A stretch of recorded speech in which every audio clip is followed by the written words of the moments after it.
watching Inside Automotive with Jim Fitzpatrick. Hey everyone, I'm Jim Fitzpatrick. Thanks so much for tuning in today. In business and in life, oftentimes what we ask someone is far more powerful than what we tell them. Matt Easton, founder of Easton University Sales Coaching System, joins us to share a few of his power questions to help you have a better conversation, get what you want, and succeed in business and in life. Matt, thank you so much for joining us on the show once again.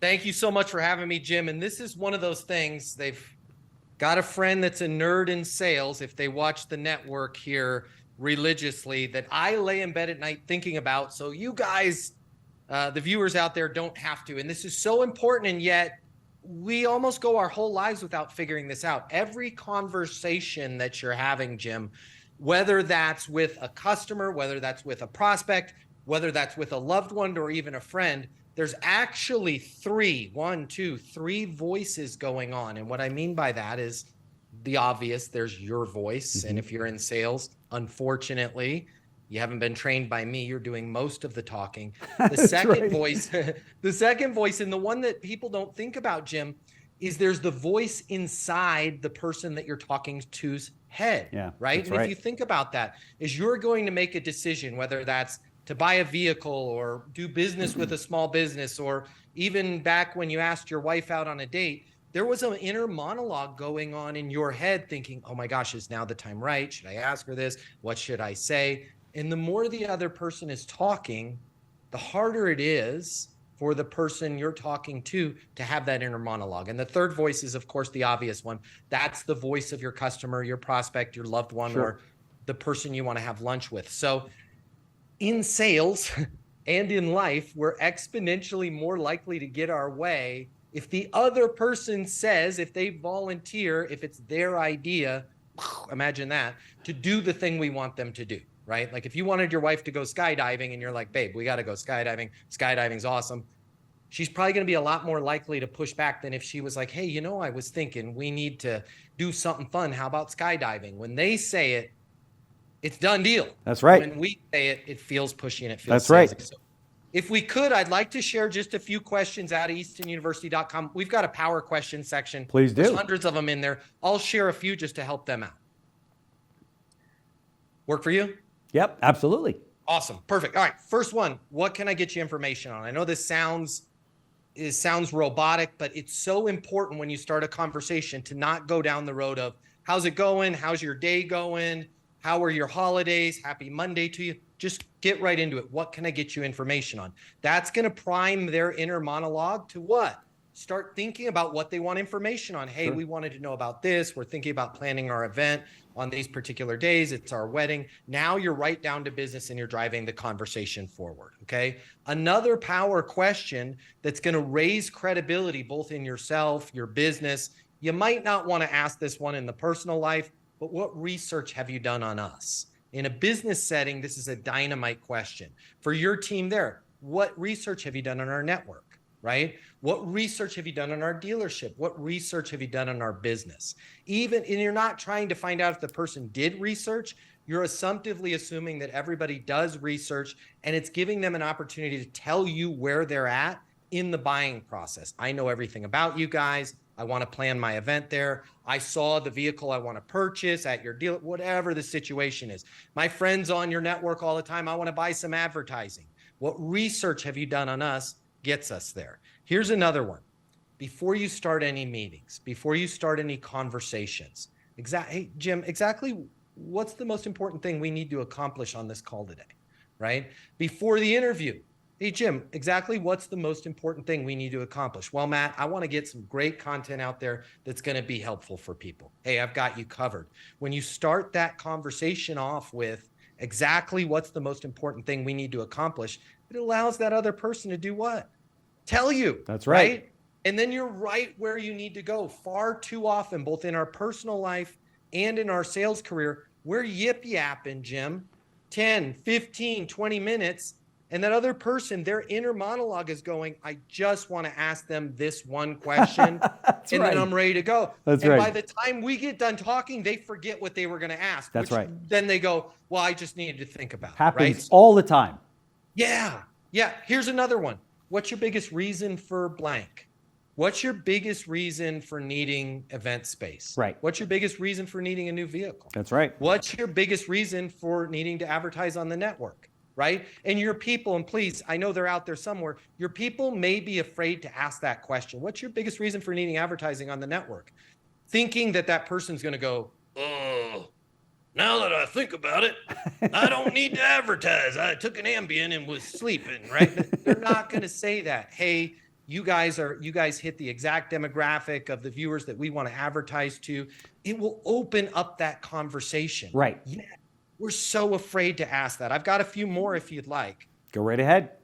Okay. When you ask somebody a date related question, not a, hey, I want to go out with you and have lunch or coffee or dinner date. I mean, date in terms of when do you want to do this? When do you need the product by? When do you want to start the service? When do you need to sign the contract?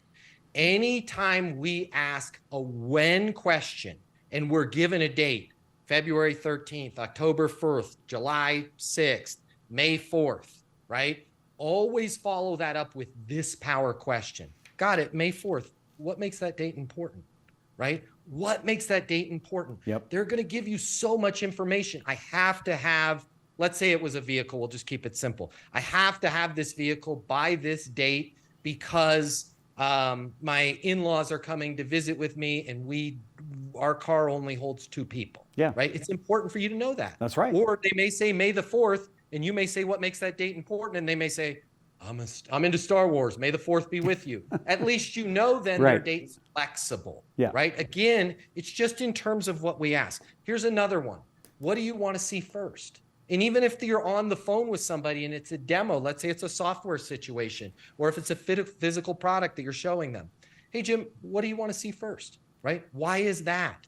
Get the other person to tell you what they want to see first. Then you'll know what's most important to them. And ask questions like, why is that? If they reject you, and I've taught them how to close a million times, I'll do it again real quick. Hey, does it make sense to blank? Right. Does it make sense to book the event space? Does it make sense to have us cater your wedding?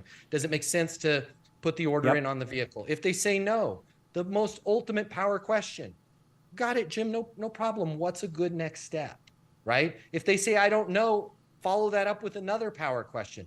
Totally understand. What's a good next step for me, right? Yeah. Point it back at yourself. Yeah. If they still are like, I don't know, they're just hesitant, right? Set a next step. Hey, Jim, I totally get it. Totally understand. Limited availability on this particular space. If we lose it, don't worry. I'll work with you we'll find the next best one. How about we do this? I'll call you tomorrow at 11 a.m. if I haven't heard from you before then. Fair enough? And the power question in that, I realized I just made a long statement, but the power question in there, Jim, is fair enough. Right. When you bolt fair enough onto an end of a statement, it gives them a parachute. It gives them an out to say that won't work for me. Right. Call me this afternoon. And I said that on purpose because sales professionals out there, I'm one of them. Jim, you kind of still one of them, Jim. That's but right. you've got your street cred. That's right. We're negative by nature. I'm sorry, it's just the way we're wired because we get punched in the face a lot. We get told That's no right. a lot. So we become pessimistic, and it's really weird that when you set a next step, I want everybody out there to be aggressive with that next step. Not 2 weeks. Make it tomorrow. Make it this afternoon, and put a fair enough on. You're going to be shocked at how often that person will go, that doesn't work for me. And you'll go, what will? And the answer will be way better than you ever thought it was. Far too often, you're a lot closer to getting that sale, getting that new customer, getting that lunch date with that incredible person you want to go to lunch with. And you think they're not going to do it, but they're a lot closer. We just got to allow them to talk. And the worst case scenario on that is that they say, 11 o'clock is fine. Yeah, perfect, right? Right. And if it's not fine, let's figure it out, right? Let's come up with something that's fine. One last point on this as far as asking questions, because there is a danger zone in questions and this holds true in our personal lives, in our professional lives as well. Money and power.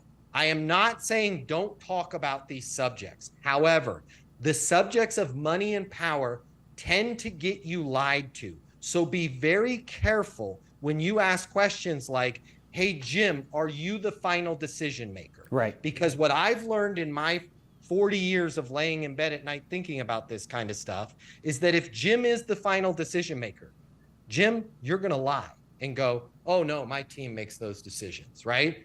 Now, if you're not the final decision maker, the inverse is true. Yeah. Your ego is going to be affected by that question, and you're going to go, yes, I'm the final decision maker.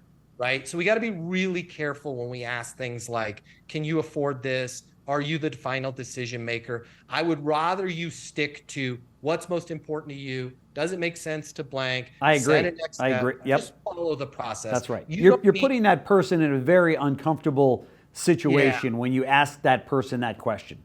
I tend to think so. And my sales coaching does not involve any, I'm going to qualify Jim. Yeah. Jim, I know by looking at you that this is probably going to happen. And then also, I'm smart enough. I've been studying sales since I was 8 years old. I also know this. I don't care. I don't care what you look like. I don't care how you're dressed. I'm going to treat you with my exact same sales process. Yeah. Dignity, respect, and professionalism.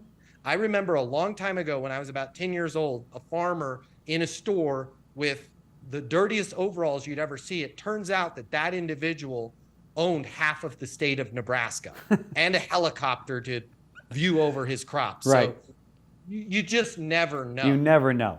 Never know.